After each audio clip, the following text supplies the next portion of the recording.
Bonsoir, ce sont deux histoires de peau qui vous seront contées ce soir. Si vous avez l'envie de prolonger votre bronzage estival par des séances de solarium, restez avec nous jusqu'à la fin de cette émission. Vous verrez que les UV artificiels sont peut-être bons pour le moral, mais pas pour votre peau. La Suisse fera bien d'ailleurs de se montrer un peu plus courageuse sur le plan législatif. La première histoire de peau commence ce soir par des témoignages impressionnants. Quel dégât peut faire un maquillage permanent quand il est raté? Histoire vécue dans leur chair par de nombreuses femmes. Normalement, cette forme de tatouage ne devrait pas être pratiquée sur des mineurs, et pourtant.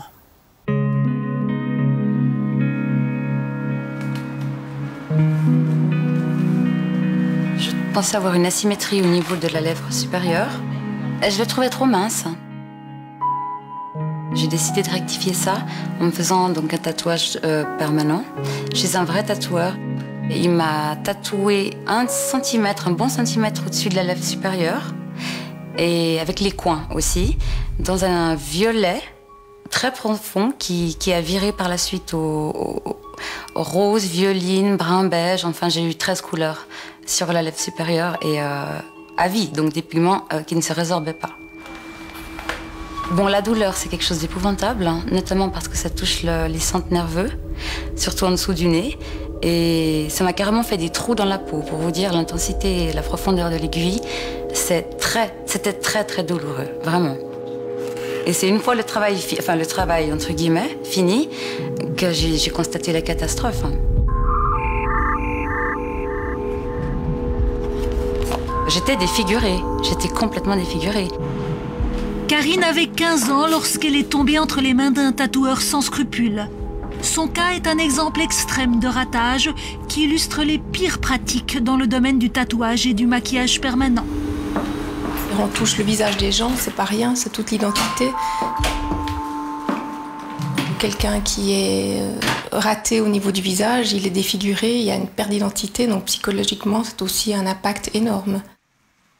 Rosina en voit littéralement de toutes les couleurs, car cette spécialiste en pigmentation répare les visages abîmés. Oui, super. Je suis contente de vous revoir. Dans son cabinet de Lausanne, chaque semaine, elle reçoit 1 à 2 clientes qui ont été victimes de ratage lors d'un maquillage permanent. Souvent, elles ont été envoyées ici par les hôpitaux ou par des dermatologues pour corriger des bavures. C'est un tatouage permanent à vie. Alors ça peut être des sourcils asymétriques, des coulures au niveau des yeux, des eyeliners beaucoup trop importants, des bouches en dehors de la muqueuse, de la lèvre, trop agrandies, des couleurs beaucoup trop fortes. Chez Yvonne, c'est un contour des yeux qui a été bâclé par une esthéticienne itinérante qui lui avait demandé 600 francs pour ce travail. Elle a utilisé les aiguilles un peu longues, je trouvais, c'était les aiguilles pour les tatouages du corps, je suppose. Parce que pendant les séances, je larmais énormément, j'ai les yeux qui enflaient, donc elle était obligée de tirer les paupières pour continuer. Je suis rentrée à la maison, j'avais les yeux complètement presque fermés, j'ai fait les compresses de glace, je fais les compresses fraîches. Ça a duré 2 à 3 jours, cet œdème. Et je me suis rendu compte une fois quand c'était désenflé que j'avais les yeux énormément tatoués, donc les endroits beaucoup trop importants par rapport à ce que je désirais, que j'espérais. Même quand il est pratiqué dans les règles de l'art, il faut bien comprendre que le maquillage permanent est un traitement invasif qui doit être réalisé par un spécialiste. C'est un vrai tatouage puisqu'on pique la peau avec une aiguille pour y injecter des pigments. Ils viendront, comme ici par exemple, donner une nouvelle forme et une nouvelle couleur à un sourcil. Alors, sur ce schéma de la peau, on a la surface de la peau et donc l'épiderme ici. Et puis, en dessous, le derme, sa partie superficielle et sa partie profonde. Quand on parle de maquillage permanent, le pigment est inséré au niveau de l'épiderme et du derme superficiel. Il faut aller sous l'épiderme, sinon le produit, les pigments ne restent pas. Si on est seulement dans l'épiderme intra-épidermique, le pigment va être éliminé en 1 semaine. Donc, il faut être un tout petit peu sous l'épiderme, et effectivement, c'est un geste invasif, c'est une effraction de la peau. Quasiment un geste médical, et pourtant en Suisse, il n'est pas soumis à un contrôle des autorités. Ce sont des esthéticiennes qui le pratiquent, offrant souvent leurs services sur Internet. impossible en un seul clic de se faire une idée de leurs compétences et il y a risque de tomber entre des mains peu expertes. Yvonne a eu cette malchance en répondant à une annonce publiée dans un journal. L'esthéticienne l'a accueillie non pas dans un cabinet, mais dans un appartement privé. Je me suis agrippée dans cette chaise.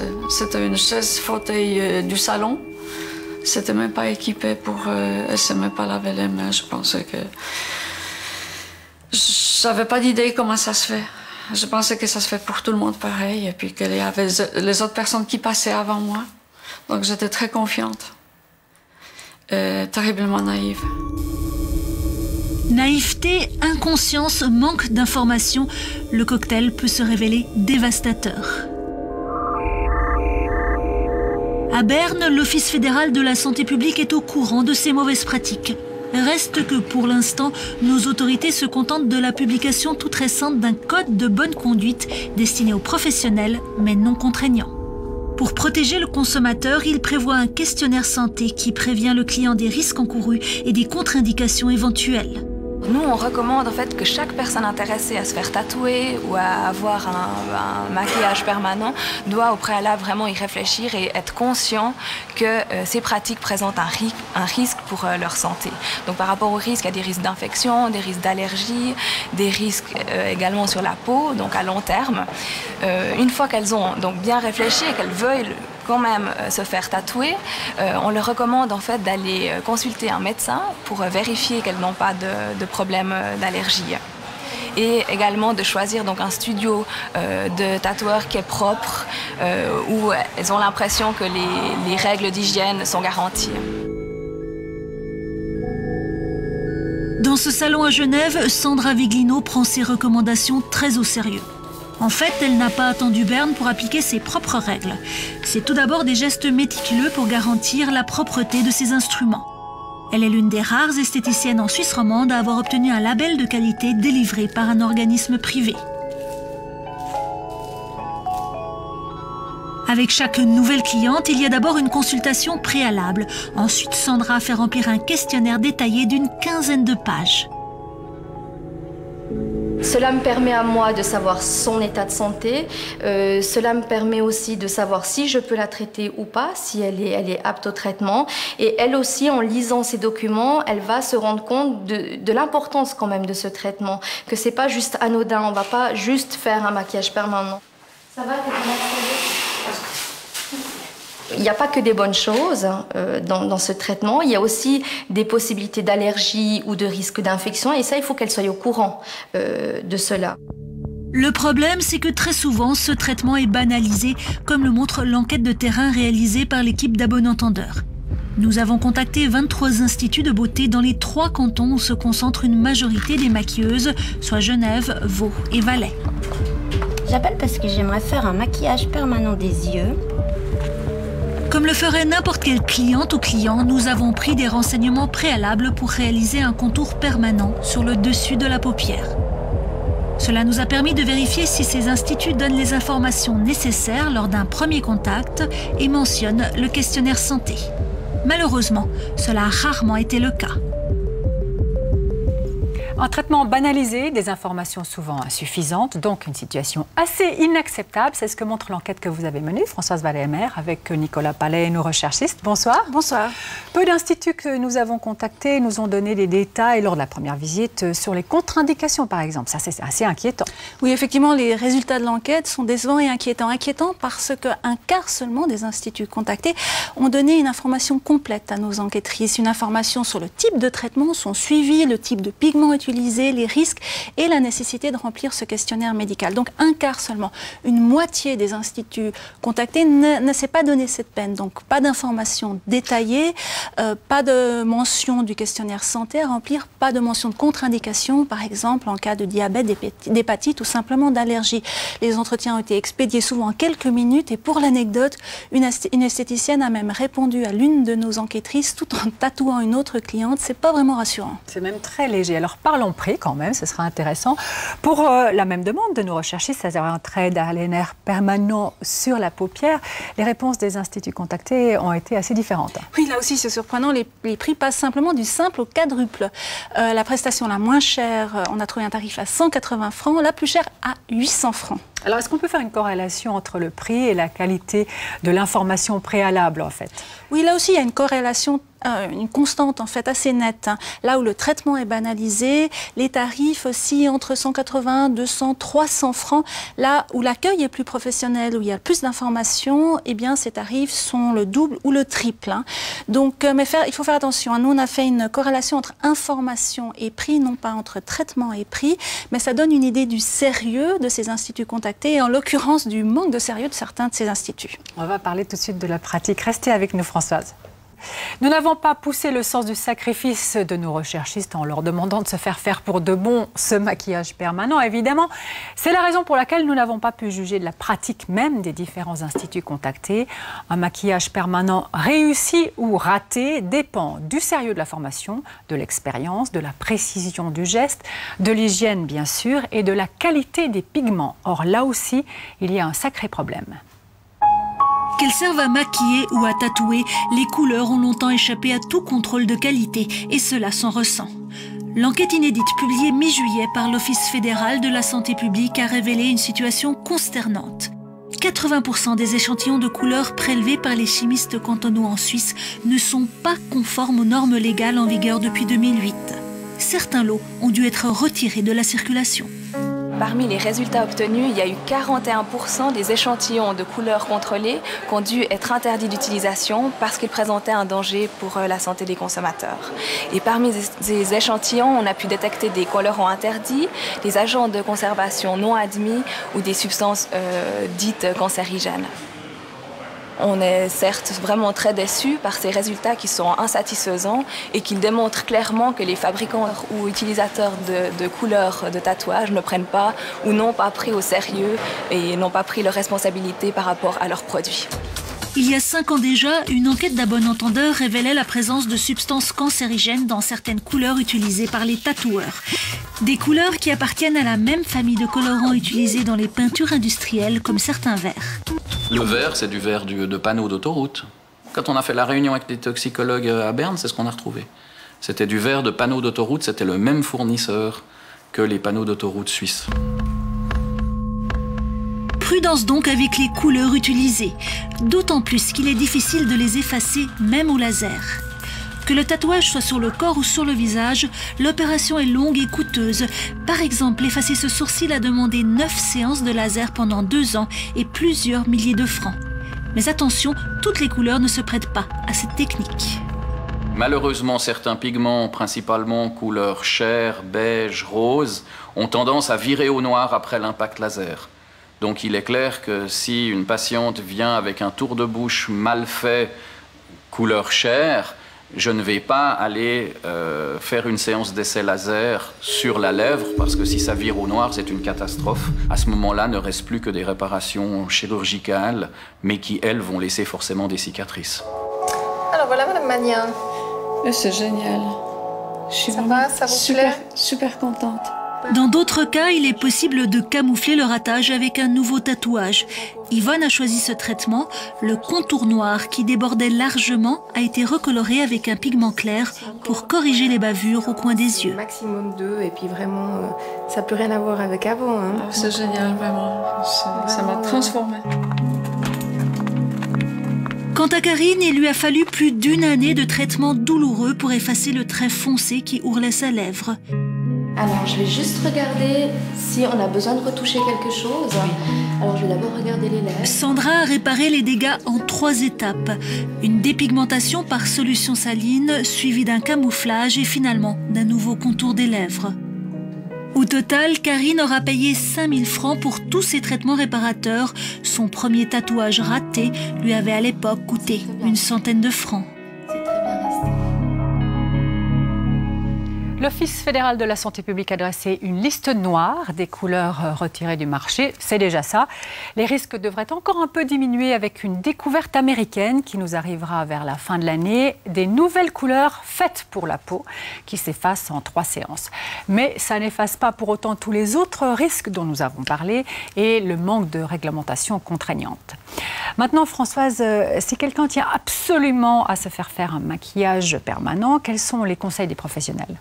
Alors tout d'abord, ne jamais se décider pour un maquillage permanent sur un coup de tête en regardant une annonce sur Internet. Il faut bien y réfléchir. Il faut aller voir son médecin, son dermatologue pour voir si on est en mesure de supporter ce traitement. Il faut aussi bien se renseigner auprès de l'institut, auprès de l'esthéticienne. Peut-être demander de voir des photos de maquillage permanent déjà faites sur des clientes, poser des questions sur les pigments utilisés.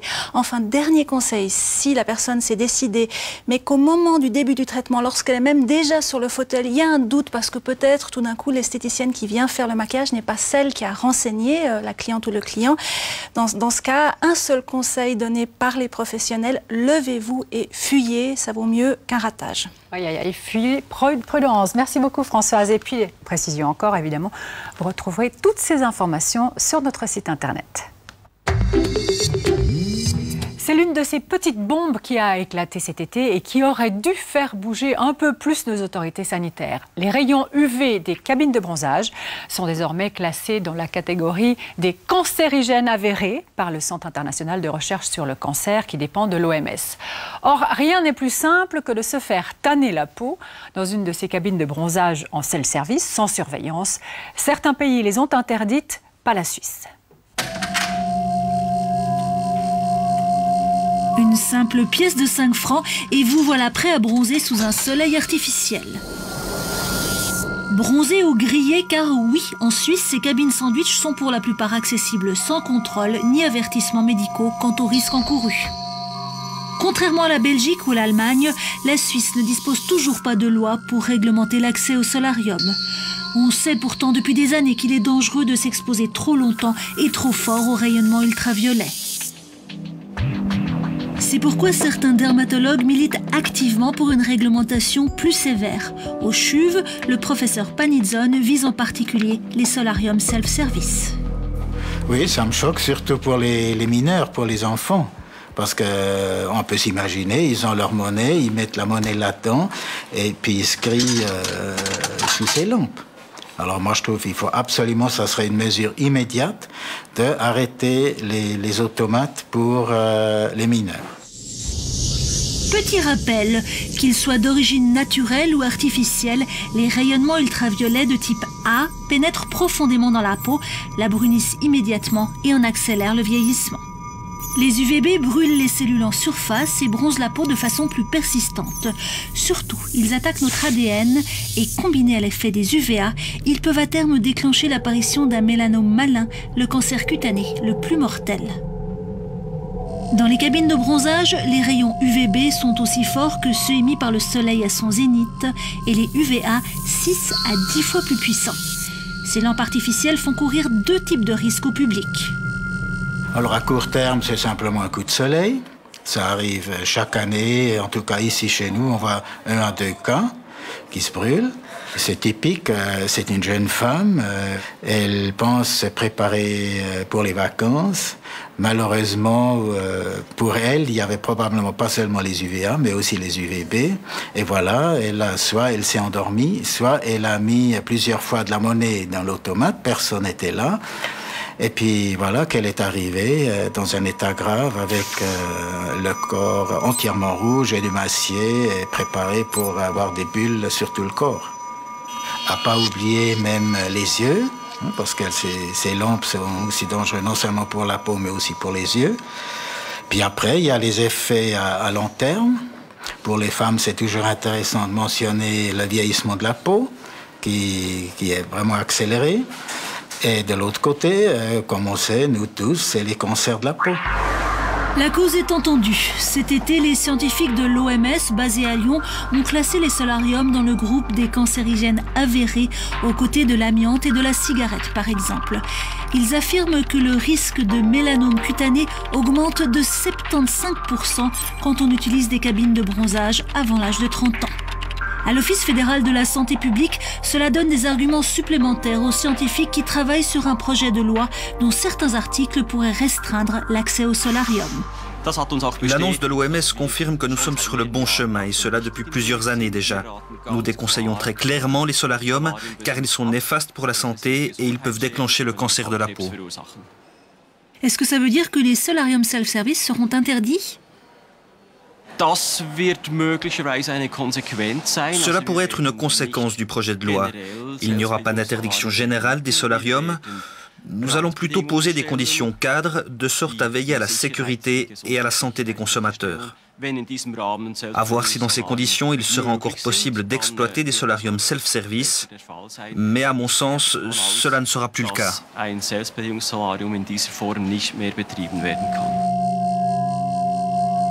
Concrètement, au vu du processus législatif nécessaire à toute nouvelle loi fédérale, il faudra attendre au moins 5 ans pour que de nouvelles règles entrent en vigueur. C'est très long, sachant que la Suisse est le 2e pays européen le plus touché par le cancer de la peau, juste après la Norvège. Certains pays n'ont pas attendu pour les interdire complètement, ces cabines de bronzage automatique. C'est le cas de la Belgique, par exemple. Aux USA, une vingtaine d'États en ont interdit au moins l'accès aux mineurs, en Allemagne aussi, à se demander qui nos autorités fédérales craignent de fâcher.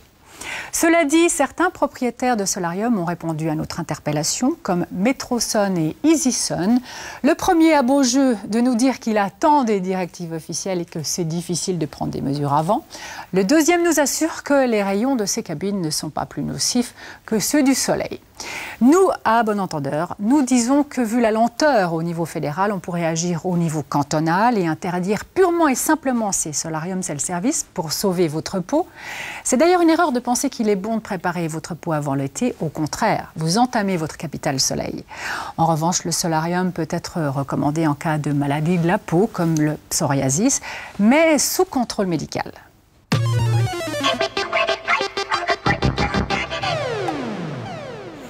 La semaine prochaine, nous partirons dans